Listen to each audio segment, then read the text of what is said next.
Bonjour à tous. Si vous pratiquez une activité artistique, que vous construisez des projets qui vous demandent d'être créatif, il est très probable que vous allez vous confronter à un gros problème.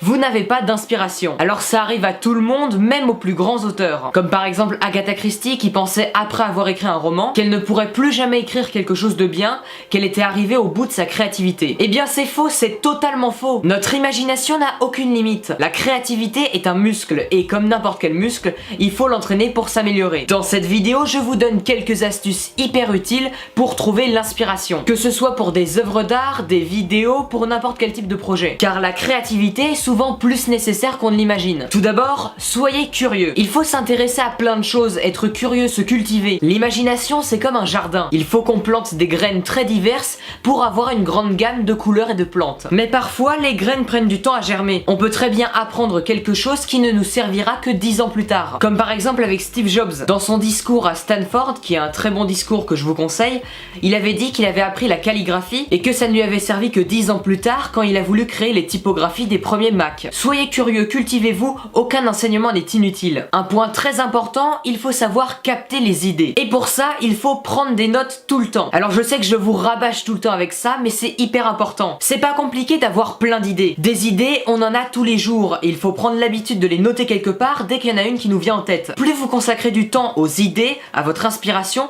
et plus vous serez inspiré. Moi par exemple, depuis que je me suis relancé dans les vidéos, j'ai des dossiers sur Evernote où il y a des centaines et des centaines d'idées. Des idées de vidéos même qui ne m'intéressent pas forcément, mais je note tout ce qui me vient en tête. Aucune idée n'est bonne à jeter à la poubelle, ce ne sont que des idées. Notez tout ce qui vous passe par la tête car ça peut nourrir votre inspiration et vous donner encore plus d'idées. Prenez le temps de contempler les choses. Sortez, allez voir la nature, des animaux, des belles œuvres d'art. N'hésitez pas à poser votre esprit sur quelque chose d'inspirant. Vous pouvez trouver ça n'importe où, dans des musées ou sortir dehors pour faire une petite marche. Il y en a même qui s'obligent à fixer des yeux quelque chose, à rester assis sur leur chaise et à ne pas bouger tant qu'ils n'ont pas eu de nouvelles idées. Bon, c'est peut-être un peu radical, mais ça peut marcher pour vous. Vous avez juste à tester les différentes méthodes pour voir celle qui vous inspire le plus. Reposez-vous. Ne vous poussez pas au burn-out. Tous les matins, tous les jours, prenez du temps pour méditer, pour rester calme et vous déstresser. C'est comme avec le sommeil, c'est extrêmement important de dormir le temps qu'il vous faut. Ça peut avoir l'air d'une perte de temps, mais si vous êtes bien réveillé et déstressé, vous serez encore plus rapide et plus concentré sur votre travail. Quelque chose de très important,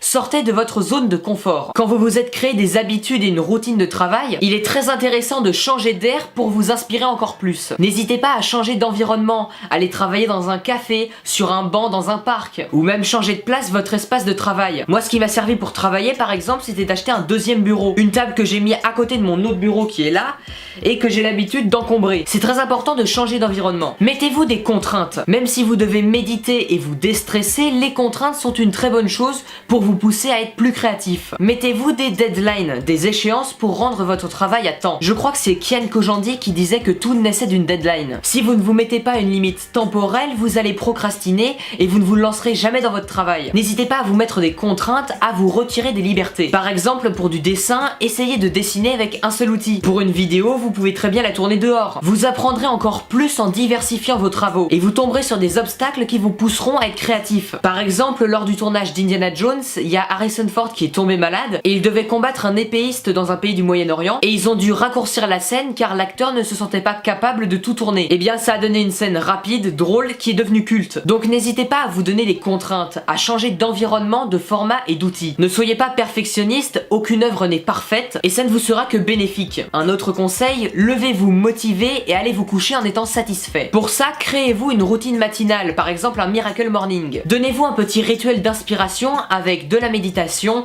du sport, de l'écriture, de la lecture d'œuvres inspirantes. Vous pouvez aussi tenir un journal d'objectifs, d'apprentissage, pour lister toutes les choses que vous avez apprises et que vous avez accomplies lors de la journée. Donnez-vous des objectifs quotidiens que vous pouvez réaliser. Et tenez ces objectifs, sinon ça sert à rien, et vous vous endormirez chaque soir satisfait de ce que vous avez accompli. Pour trouver l'inspiration et la motivation, vous pouvez aussi faire des mini-retraites productives. N'hésitez pas à vous donner une journée rien que pour vous, sans pression. Par exemple, la journée où j'ai sorti ma vidéo sur Clash Royale, j'étais pas du tout motivée, j'étais vraiment fatiguée. Du coup, j'ai pas travaillé, je me suis reposée, mais le lendemain, j'ai repris du poil de la bête, comme on dit, et j'étais à nouveau motivé et j'avais plein d'idées en tête. Voilà, ne culpabilisez pas à ne pas travailler un certain jour, mais utilisez ce temps libre pour vous ressourcer et vous inspirer. Bon, faites quand même attention à ne pas partir en vacances en arrêtant de travailler pendant une semaine. C'est pas forcément très bon car ça casse votre rythme. Ensuite, demandez des avis à votre communauté et entourez-vous des bonnes personnes. Vous pouvez demander à vos abonnés, aux personnes qui vous suivent, si vous avez déjà une communauté, ce qu'ils aimeraient voir comme contenu. Comme ça, vous pouvez vous créer une sorte de brainstorming de groupe en prenant des astuces, des avis par-ci par-là